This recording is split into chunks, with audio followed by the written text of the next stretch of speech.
Elderly woman, trembling. Please, hurry. She's inside. She's in my son's house. She's trying to break in. Police sirens echo faintly. A flashlight beam cuts through the darkness. The frame freezes on a silhouette of a black woman holding a folder of documents against her chest. When officers arrived at Willow Grove Lane that night, they expected a violent intruder, a threat, a criminal. What they found was a homeowner calmly holding her deed, surrounded by accusations that would soon unravel an entire neighborhood's silence. Before the chaos, before the accusation, before the sirens, there was peace. And Nia Carter cherished every second of it. Nia, at 42, had spent a lifetime following the rules. She believed in order, structure, planning. She built her career from the ground up, navigating corporate politics and late-night deadlines as a project manager. When she finally climbed high enough to see the view, she realized something was missing. Space. Sanctuary. Security. A place she could call home after a lifetime of being the reliable one. She needed somewhere quiet. Somewhere she could start over after a painful divorce that left her exhausted and hollow.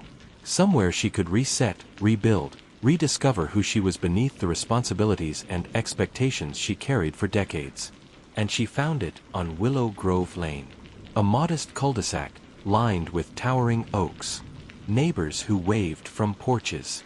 Children who rode bicycles along the street's gentle curve. A neighborhood with a reputation for safety, stability, and old-fashioned community.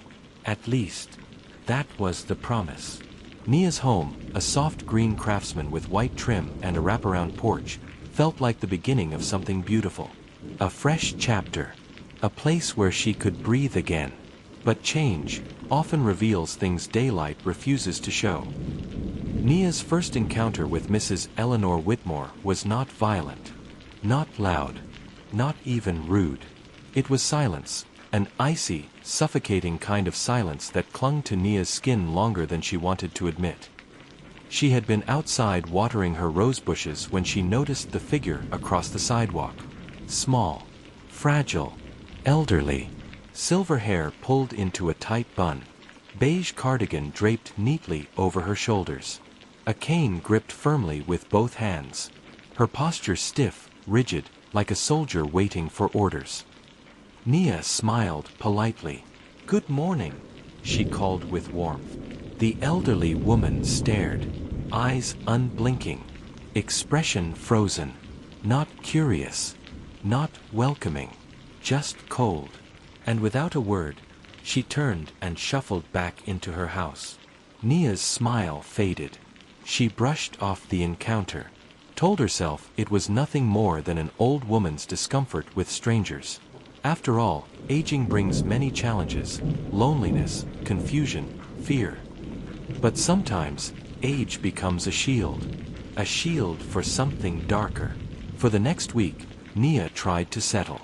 She unpacked boxes, set up her home office, hung curtains, decorated her living room with soft cream tones and scented candles that made the space feel warm. She took her morning walks and greeted neighbors.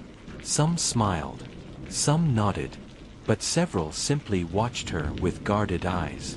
Behind drawn blinds and slightly raised curtains, Nia saw movement, shadows shifting. People observing her, studying her. She didn't know whether to feel uncomfortable or invisible. But one window never hid behind blinds. One pair of eyes never pretended to look away. Mrs. Whitmore watched her. Always. From behind her lace curtains. From her porch steps. From the sidewalk. Her gaze followed Nia everywhere. Nia tried to ignore it. She told herself the elderly woman was lonely. Maybe grieving. Maybe I'm losing memory. But an uneasiness began to settle in her chest. Quiet, but steady. If you're following Nia's journey, take a moment to subscribe and share this story so more people can understand the quiet ways prejudice can invade even the safest places. Wednesday afternoon. The day was bright, warm, deceptively peaceful. Nia pulled into her driveway after work, exhausted but grateful to be home. She carried 2 grocery bags filled with ingredients for her favorite chicken soup. Comfort food. Healing food. She climbed her porch steps, humming to herself, unaware of the storm brewing behind her. Footsteps. Sharp. Fast. Agitated. Nia turned. And there she was, Mrs. Whitmore, marching toward her with startling speed for someone her age.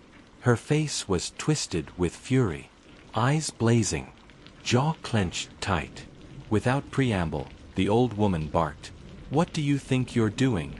Nia froze, grocery bags dangling from her hands. "I'm going inside my home," Nia said, confused. "No, you are not," the elderly woman snapped. "You cannot just walk into someone else's house. This home belongs to my son." Nia blinked, stunned. "Your son? Ma'am, this house is mine. I bought it." Mrs. Whitmore stomped her cane against the porch, inches from Nia's feet. "Lies! Lies!" she screamed. "You people come here thinking you can steal what doesn't belong to you." Nia's stomach tightened. For the first time, she heard the venom behind the woman's words. "I have papers," Nia began. "I do not want to see your forged documents," Mrs. Whitmore shouted, pulling out her phone. "I am calling the police." And before Nia could say another word, she dialed 911. Her voice trembled, not from fear, but from rage-fueled desperation. "Please, hurry," she cried into the phone. "There's a break-in at my son's house. A woman is trying to force her way inside." Nia stared in disbelief. She wasn't angry. She wasn't even scared. She was simply shocked. She took a steadying breath, turned, and walked into her home. She locked the door, leaned her back against it, and closed her eyes. She knew the gravity of the accusation. She knew how quickly a false report could escalate. She had heard stories, too many stories, of misunderstandings, assumptions, and tragedies. She walked to her desk and retrieved a neat file folder labeled Home Documents, filled with her ID, mortgage paperwork, and deed. Everything is organized. Everything prepared. She waited. Red and blue lights flooded her living room. Shadows danced on the walls. 3 officers arrived with purposeful steps. Nia opened the door slowly, hands visible. "Ma'am, we received a report of a break-in," one officer said, voice firm but composed. "Can you identify yourself?" Nia extended her documents without hesitation. Mrs. Whitmore appeared behind the officers, tears streaming, voice shrill with accusation. "She forged those papers. My son would never sell his home to someone like her." The officer's expression hardened. He typed Nia's name into the county database. The screen displayed one truth: Nia Carter was the legal owner. Another officer glanced at Nia and froze. "Ms. Carter," he said, recognizing her. "I remember you. You spoke at the youth tech event last winter. You helped my nephew." Nia nodded silently. Mrs. Whitmore's face was drained of color. The officers turned to her with a firmness that silenced her sobbing. "Ma'am, you filed a false police report. That's a criminal offense." Mrs. Whitmore stammered, her voice small. I thought." "You assumed," the officer replied. "And your assumptions put this woman at risk." A citation was issued. She accepted it with trembling hands. In the days that followed, the neighborhood began to shift. Conversations happened behind closed doors, whispers traveled. Some neighbors approached Nia with apologies. Others stayed silent. But the truth had spread. Nia installed security cameras. She began documenting every interaction. Mrs. Whitmore retreated into her home. Curtains drawn. Lights off. Anger simmering behind walls. But sometimes, a storm doesn't leave quietly. Late one night, a motion-detecting camera on Nia's porch came alive. A figure approached, slow, deliberate, shadowed by darkness. Not yelling. Not knocking. Just watching. The porch light flickered on, and standing there was Mrs. Whitmore. But this time, she was not alone.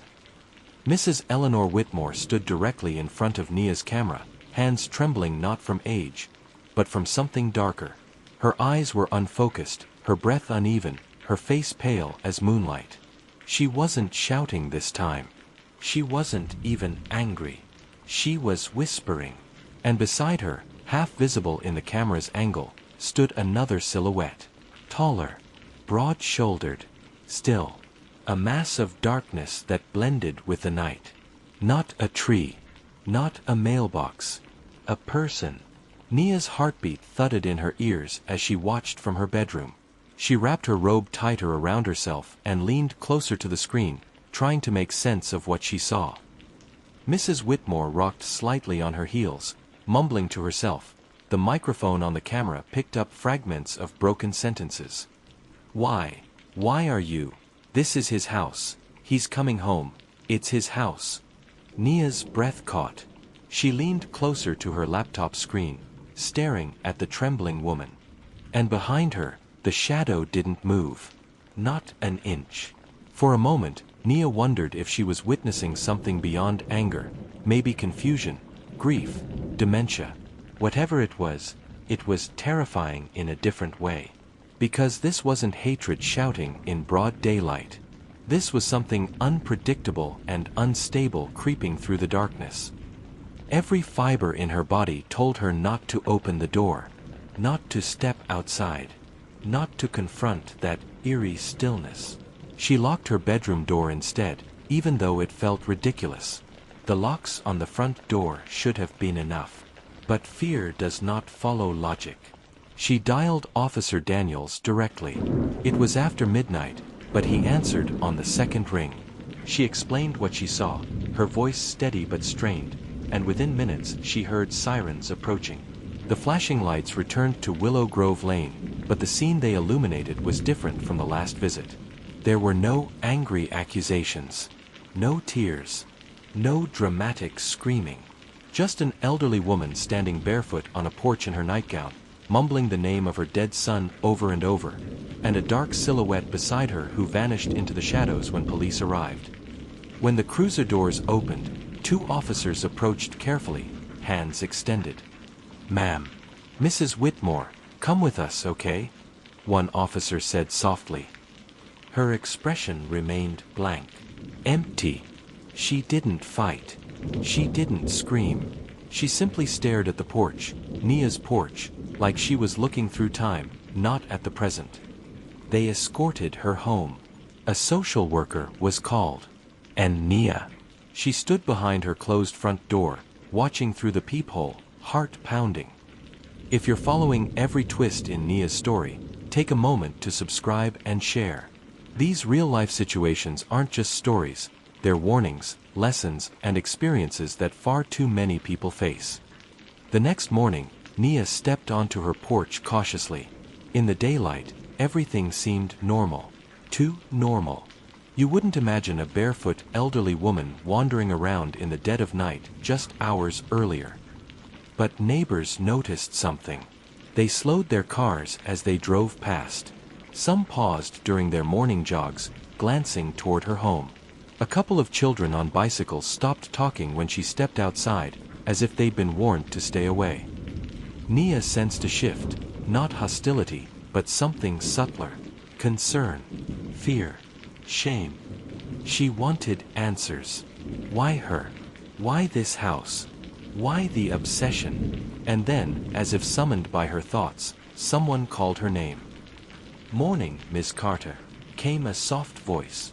It was Mrs. Alvarez, the neighbor with the green tracksuit and gentle eyes. She approached slowly, holding a basket of fresh muffins. She looked tired, like someone who'd been awake most of the night. Mrs. Alvarez stepped closer, her voice low and heavy with unspoken history. "We need to talk," she said softly. "Inside, please." Nia hesitated, then opened her door. Inside, Mrs. Alvarez placed the basket on the counter and sighed. "Eleanor," She's been struggling for years, she began. Not just since her son passed, even before that. She becomes fixated on people she thinks don't belong here.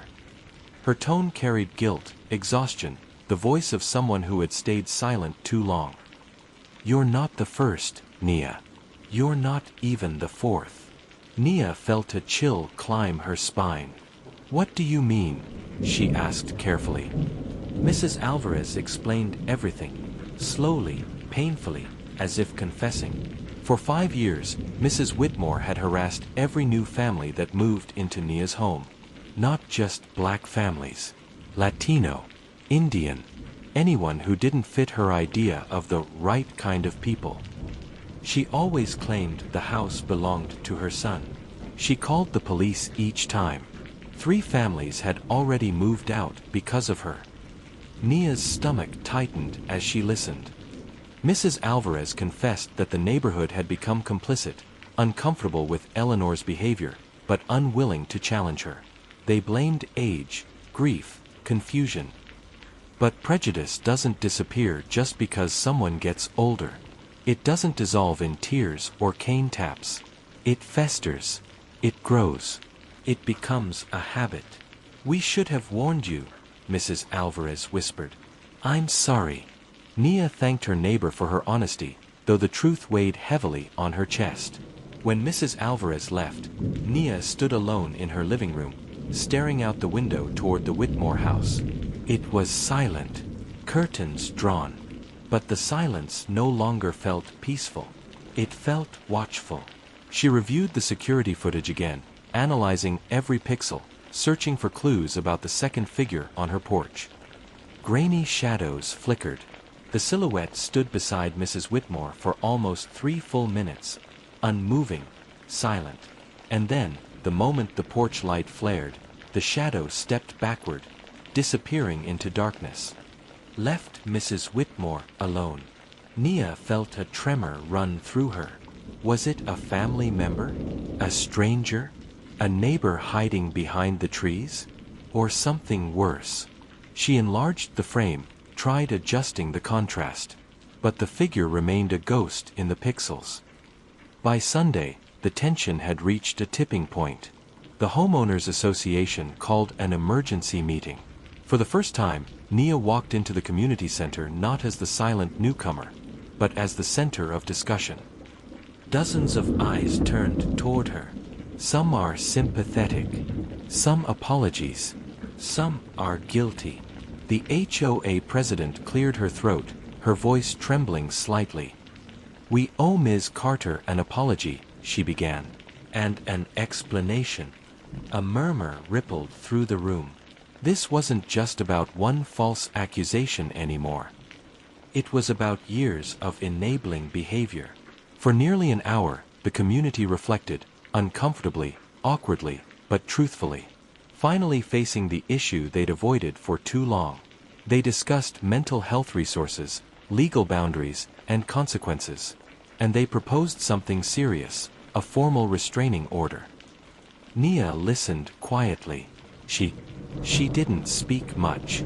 She didn't have to. Her presence alone demanded accountability. The meeting ended with promises of change, of support, of protection. But promises were just words. And Nia had already learned how quickly words could crumble. Days passed. Mrs. Whitmore didn't appear again. Her house stayed dark. Her blinds stayed closed. But silence can be the loudest warning. One evening, Nia reviewed her camera footage before bed. Just a habit. Just precaution. And then she saw it. A new shadow at the edge of her yard. Tall. Still. Watching. And this time, it wasn't Mrs. Whitmore. Nia's breath caught in her chest. Sometimes, danger isn't loud. It isn't dramatic. It isn't a scream or a fist pounding on a door. Sometimes, it's a shadow. A silent shape. Motionless and watching. In the pale glow of the porch camera, Nia watched the dark silhouette hovering at the edge of her property. It stood behind the maple tree near the fence. Tall, rigid, unmoving. Unlike Mrs. Whitmore's jittery presence, this figure held a deliberate stillness that chilled every nerve in Nia's body. Her eyes narrowed as she leaned closer to the laptop screen. Was it the same shadow from before? Or someone new? Someone deciding whether to step closer? Nia zoomed in again, the image distorted into jagged pixels. But even through the blur, she could see a subtle shift. A tilt of the head. A shift in posture. The silhouette was looking directly at her door. In that instant, Nia felt something primal, a heaviness sitting on her chest, a whisper cutting through her spine. Fear, yes, but layered with something she rarely allowed herself to feel: vulnerability. Nia wasn't someone who frightened easily. She had lived through layoffs, heartbreak, betrayal. She had navigated corporate storms that would drown most people. She had taken care of everyone in her family when they needed her. She was resilient. She was grounded. She was strong. But this was different. This was her home, her sanctuary, her space, and someone, or something, was violating it. She dialed Officer Daniels again, her voice calm but clipped. She described the figure, the stillness, the feeling. Daniels listened, concerned about sharpening his tone. "We'll dispatch a patrol," he said. "Stay inside, keep doors locked, and don't turn any lights on near windows." Nia followed instructions. She closed the curtains, turned off the lights, moved quietly, deliberately, controlling her breathing. Outside, the shadow didn't move for nearly 6 minutes. Then, as headlights from a patrol car came into view, the figure drifted backward, fluid, silent, and precise, like someone who knew how to avoid being seen. And just like that, it disappeared. 2 officers arrived and swept the area with flashlights, checked behind the tree, scanned the side yard. I walked in the driveway. No footprints in the mud, no cigarettes, no dropped items, no sign of forced entry. They found nothing. And nothing is the most terrifying thing to find. One officer approached Nia's porch, his expression tight. "Miss Carter," he began. "Whoever it was, they left no trace. But if you see anything else, anything at all, call us immediately."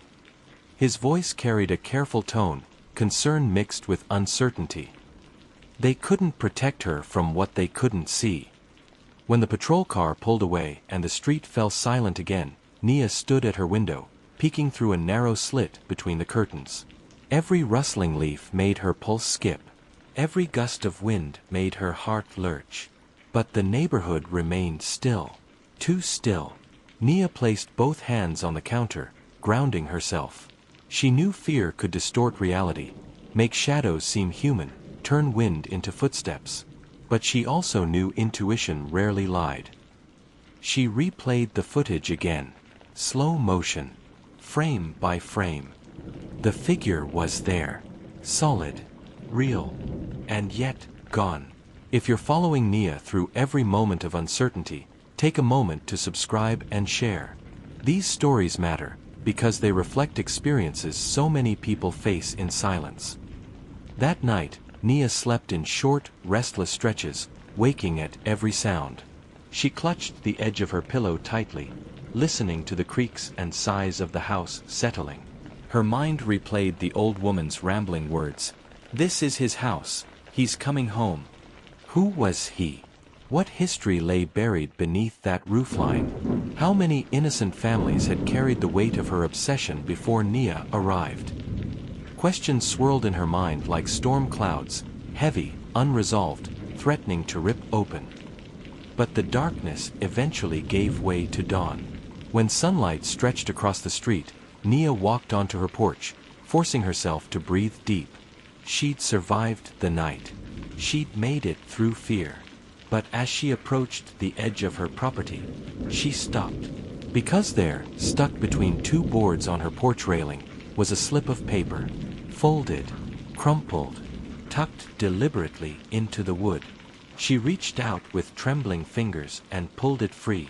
Inside, written in shaky handwriting she recognized instantly, were 4 words. "You don't belong here." Nia's fear hardened into resolve. Quiet, steady, unyielding. The kind of strength that rises when all other emotions collapse. She walked back inside, placed the note into a folder with all her documented evidence, and sat at her kitchen table. She refused to leave. She refused to shrink. She refused to be bullied out of her home. Nia began drafting an email, calm, precise, factual, requesting an immediate meeting with the HOA board. She scanned images of the note, attached security footage, and composed her case. This time, she wasn't waiting for the community to protect her. She was protecting herself. Within hours, her inbox lit up with replies. Some apologies. Some are supportive. Some are defensive. But the message was clear. The neighborhood could no longer ignore what was happening. By evening, several neighbors dropped by with words of comfort. "We had no idea it was this bad. Eleanor's behavior has gone too far. We should have spoken up sooner. You're not alone." Even those who had once kept their distance began to show their true colors. A mother offered to walk her dog along Nia's fence line at night. A teenage boy volunteered to help adjust the camera angles. A retired veteran offered to sit on his porch late in the evenings to watch for unusual activity. Nia felt something shift within her. Gratitude, yes, but also anger at how long this support had taken. The next day, a silver sedan pulled up in front of the Whitmore house. A man in his late 40s stepped out, dressed in a faded blue jacket and carrying a duffel bag. His face was drawn, weary, expression tight. He knocked on the door, lingered, then let himself inside. Nia watched from behind her curtain, her breath held. Who was he? A relative? A caretaker? The son Mrs. Whitmore had referenced? No. He was too young. But she recognized something in his posture, frustration mixed with concern. A person used to dealing with complicated situations. Nia didn't know yet, but this man would hold the answers she needed. For the rest of the day, the street remained strangely quiet. No shuffling footsteps. No blinds twitching. No shadow near the fence. The calm before a storm rarely announces itself. Nia went to bed with a sense of unease that clung to her like fog. And at exactly 2:11 a.m., everything changed. A loud, sharp bang echoed through the night. Not a knock. Not a footstep. Something heavy, something violent, slamming against wood. Nia sat upright, heart pounding, eyes wide. The sound came from her porch. She grabbed her phone, opened the live camera feed. And what she saw froze her blood. In moments of darkness, your mind has a way of amplifying every sound, every shadow, every possibility. But the bang Nia heard wasn't imagination. It was real. She froze, her body rigid, listening, her ears strained for any hint of movement. The air in her bedroom felt suffocating, dense, like the entire house had been holding its breath with her. Then, another sound. Not as loud, but unmistakable. A scrape. Wood against metal. Something, or someone, dragging across the front steps. Nia's hand shook as she tapped her phone's screen, pulling up the live security feed. The image loaded slowly, agonizingly. Pixels scattered across the screen, until they formed a standing at the very edge of her porch was a silhouette, taller than the elderly woman, broader, wearing a hooded jacket that obscured the face. And in the figure's hand was a heavy object, a brick. It sat motionless, illuminated by the porch light. Not raised, not thrown, not even clenched in aggression. Just held, attentively, deliberately, as if waiting. Nia's pulse thundered in her ears. She leaned forward, squinting at the screen, convinced that fear was playing tricks on her. But no, there it was. clear as day. The brick. An old, chipped brick with faded red edges, the kind pulled from a garden wall or sidewalkway. Nia's breath caught in her throat. The figure wasn't trying to break the door. They weren't shouting. They weren't banging. They were just standing there, watching the door, studying it, assessing it. It was a kind of presence that sent a slow, cold dread crawling up Nia's spine, a dread rooted in the unknown, the unpredictable. This wasn't Mrs. Whitmore. This wasn't a curious neighbor. This wasn't a prank. This was something else. Nia's hands trembled, but she fought to steady her breath. Her instincts screamed at her to call the police again, but she hesitated. She didn't want to depend solely on fear. She wanted clarity. She needed proof, understanding, and meaning. She leaned closer to the screen, heart hammering. She whispered to herself, "Zoom. Come on, zoom." She pressed the digital zoom slider. The image stretched, pixelated, distorted, but one detail sharpened. The silhouette turned its head, just enough for the porch light to catch the slightest glint of a face. A scar. A jagged line running down the side of the cheek, faint but unmistakable. Nia gasped. She didn't know this person. She had never seen them before.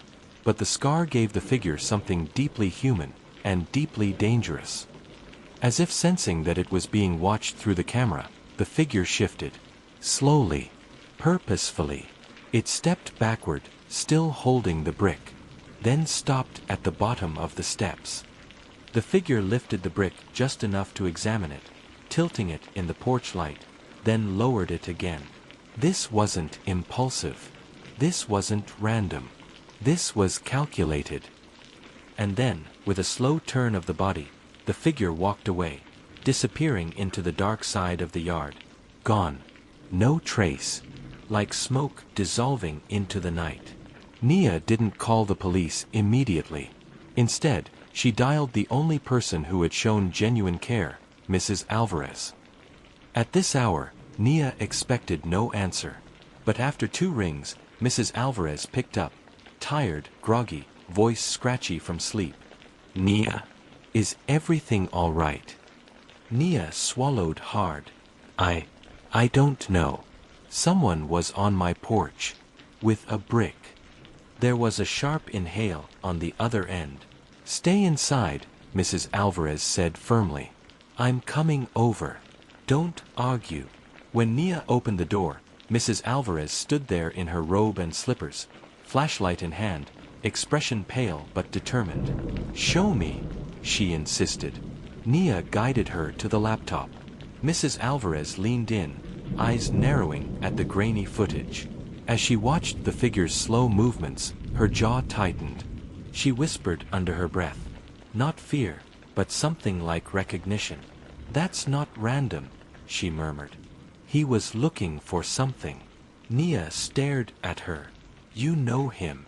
Mrs. Alvarez hesitated, a long, heavy pause, before shaking her head.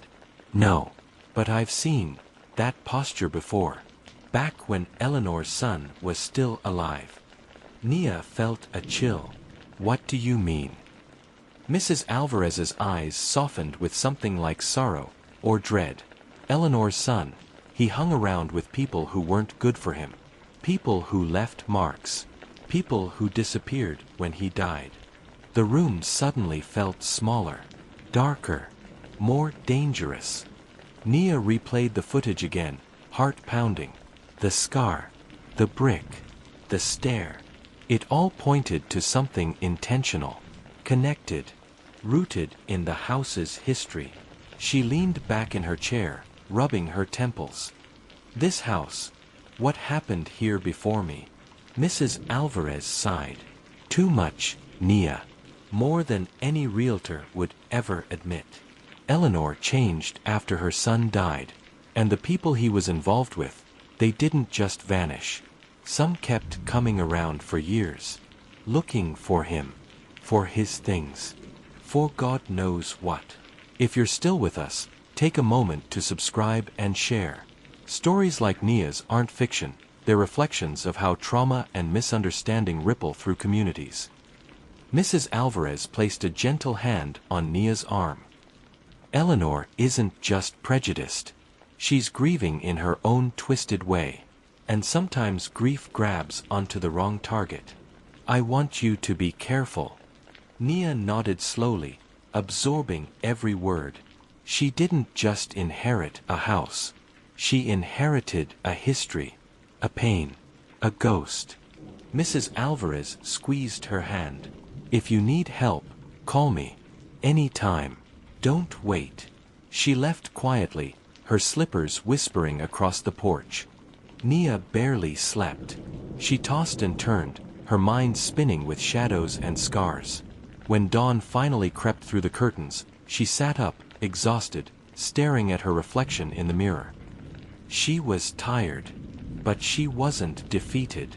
She took a long shower, made strong coffee, opened her laptop, and prepared for whatever came next. Because the house wasn't just a home anymore. It was a battleground. A knock came on her door at exactly 9:12 a.m. 3 sharp strikes. Firm. Authoritative. Nia froze. She wasn't expecting anyone. She walked toward the door with slow, cautious steps, peeking through the peephole. What she saw on the other side made her heart rate spike. It wasn't Mrs. Alvarez.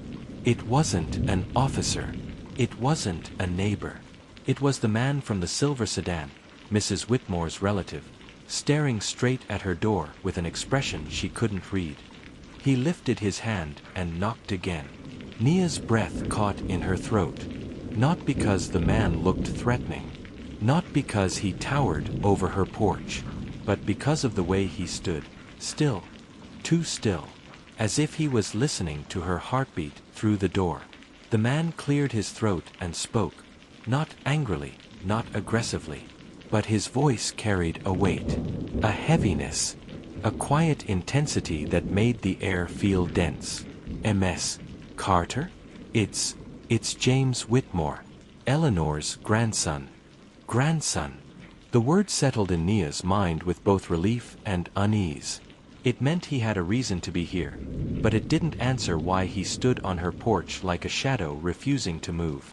She kept the door locked, speaking through the wood with controlled calm. "Nia, how can I help you?" "James, I'd like to talk.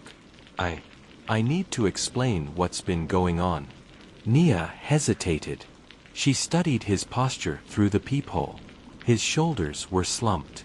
His hands were empty. No brick. No weapon.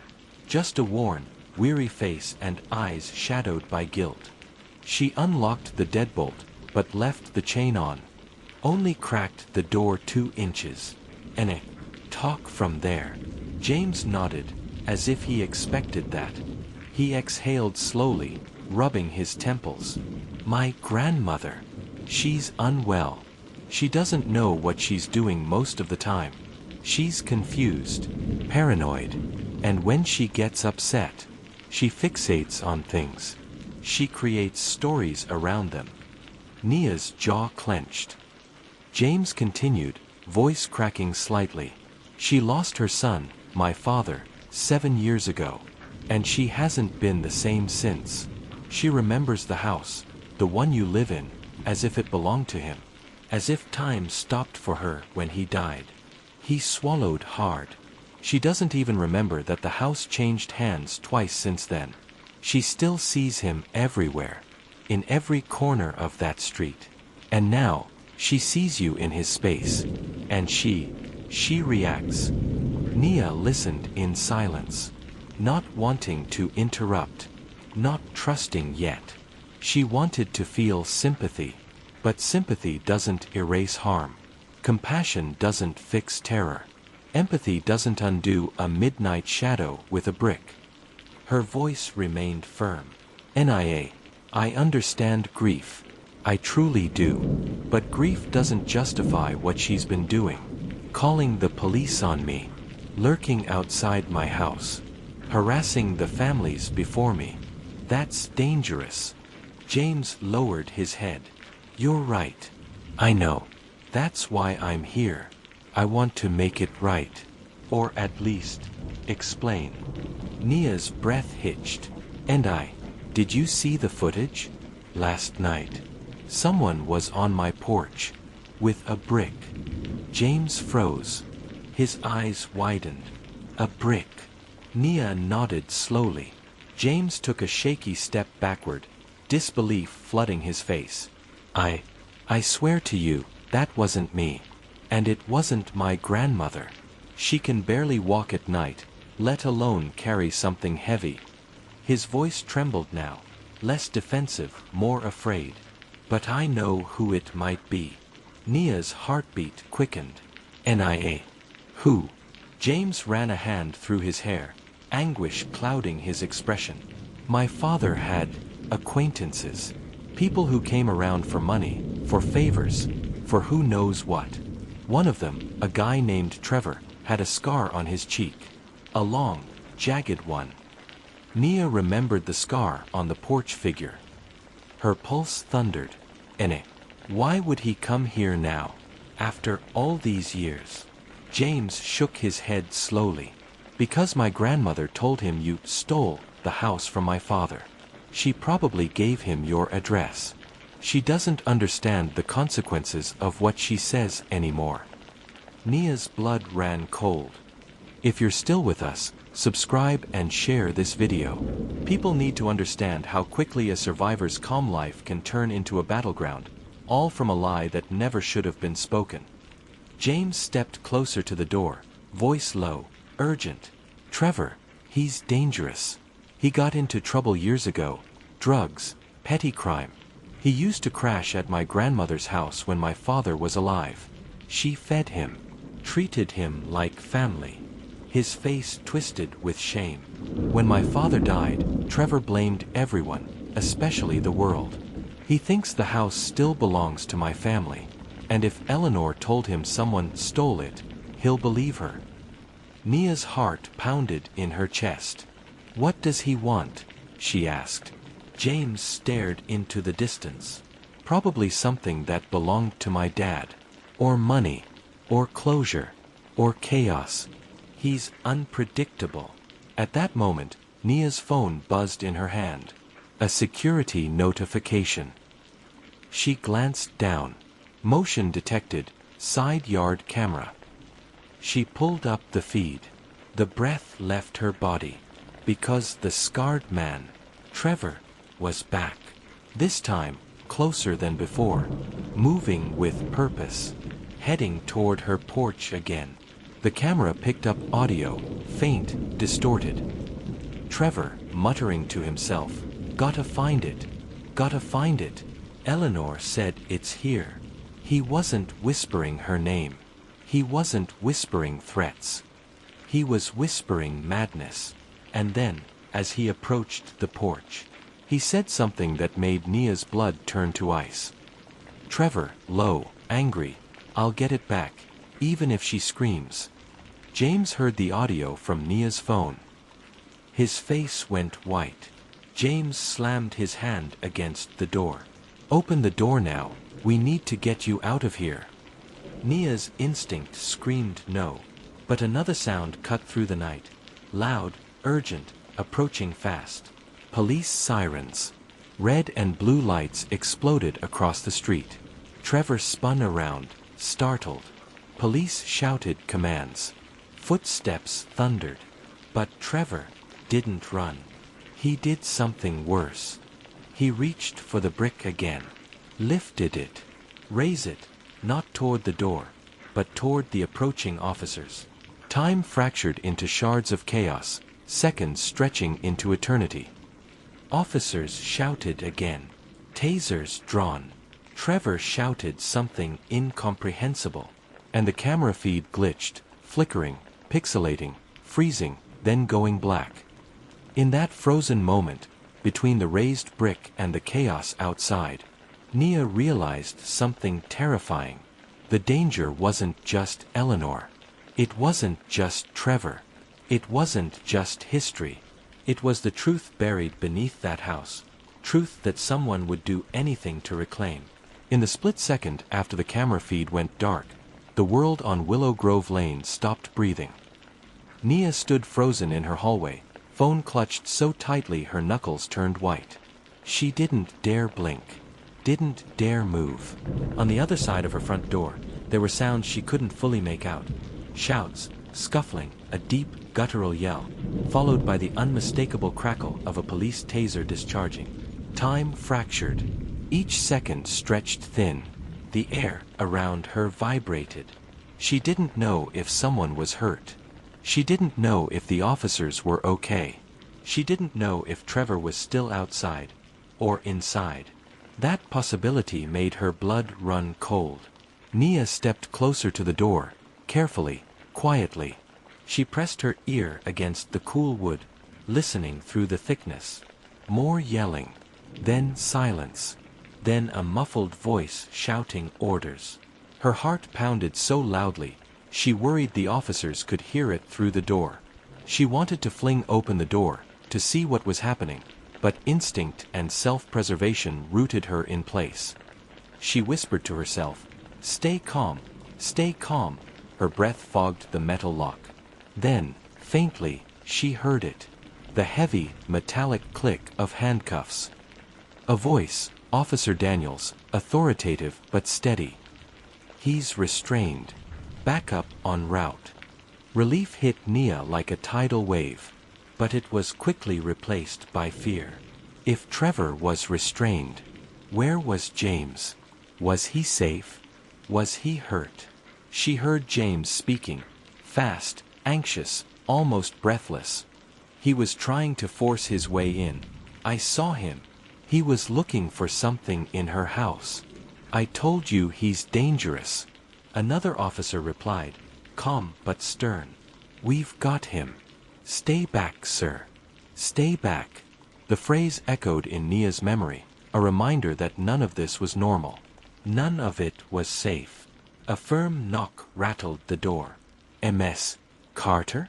It's Officer Daniels. You can open up now." Nia's hand shook as she slid the chain free. She opened the door slowly, cautiously, revealing a scene that looked like a nightmare pulled from her camera feed into stark reality. Blue and red lights flashed, smearing across the slick pavement.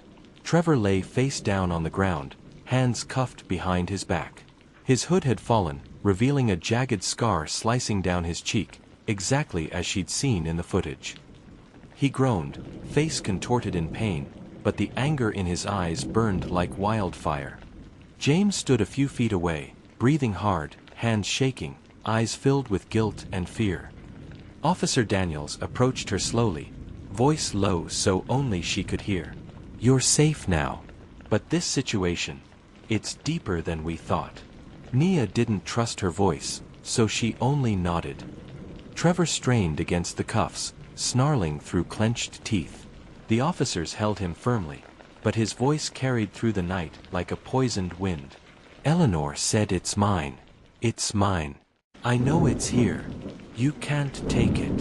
An officer cut him off. "Enough." But Trevor kept screaming, his voice cracking with obsession and fury. "That house belongs to him. To her son.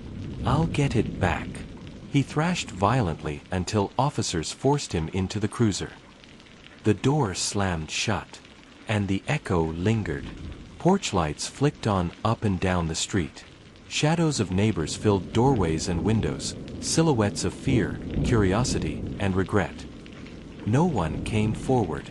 No one said a word. Everyone watched, and Nia felt the eyes. Heavy, judging, sympathetic, conflicted. The neighborhood that once ignored Eleanor's behavior was now witnessing the consequences, in full. Officer Daniels pulled Nia aside, expression solemn. "Ms. Carter," he said. "This man, Trevor, he's been on our radar before.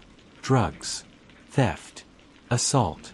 But we didn't know he had a connection to this street." He paused, hesitating. "We need to talk, inside." The weight of his tone made Nia's stomach twist. She stepped aside and let him in. In her living room, Daniels spoke quietly. Trevor's been drifting. Homeless sometimes. Violent other times. But according to our records, he used to spend time at your neighbor's house. Eleanor's. He glanced toward her front window. Your house. It has history. Old police reports. Domestic calls. Hospital visits. Some tied to Eleanor's son. Some tied to people he associated with. And when Eleanor starts telling old stories, someone like Trevor clings to them. Nia's throat tightened. So what do I do? She whispered. Daniels met her eyes. We'll increase patrols. But until everything is sorted, you're going to need to be vigilant. Very vigilant. When the officers finally left, the street gave a collective sigh. Neighbors retreated into their homes. Lights flicked off one by one. Silence swallowed Willow Grove Lane. Nia locked every door, checked every window, closed every curtain. She stood in the middle of her living room, the house colder than she remembered. She wrapped her arms around herself. James approached slowly, guilt weighing on him like lead. Nia, I'm sorry, he whispered. This is my family's fault. My responsibility. I thought I could handle Eleanor. I was wrong. For once, Nia saw the truth behind his eyes, a terrified, tired man trying to make peace with a past he didn't choose. She nodded. But she didn't forgive me. Not yet. James left shortly after, promising to return in the morning. Nia watched his car disappear into the night. Her home felt empty again. She sat down, closed her eyes, listened to the hum of her refrigerator and the distant echo of crickets. And for the first time since moving into Willow Grove Lane, she felt unsafe in her own home. When she finally crawled into bed, exhausted beyond belief, her phone buzzed. A text message from an unknown number. She lifted the phone. Her heartbeat stopped. The message read, "He didn't find it, but I will." And beneath the text, a grainy, zoomed-in photo of her house appeared. A photo taken from the shadows.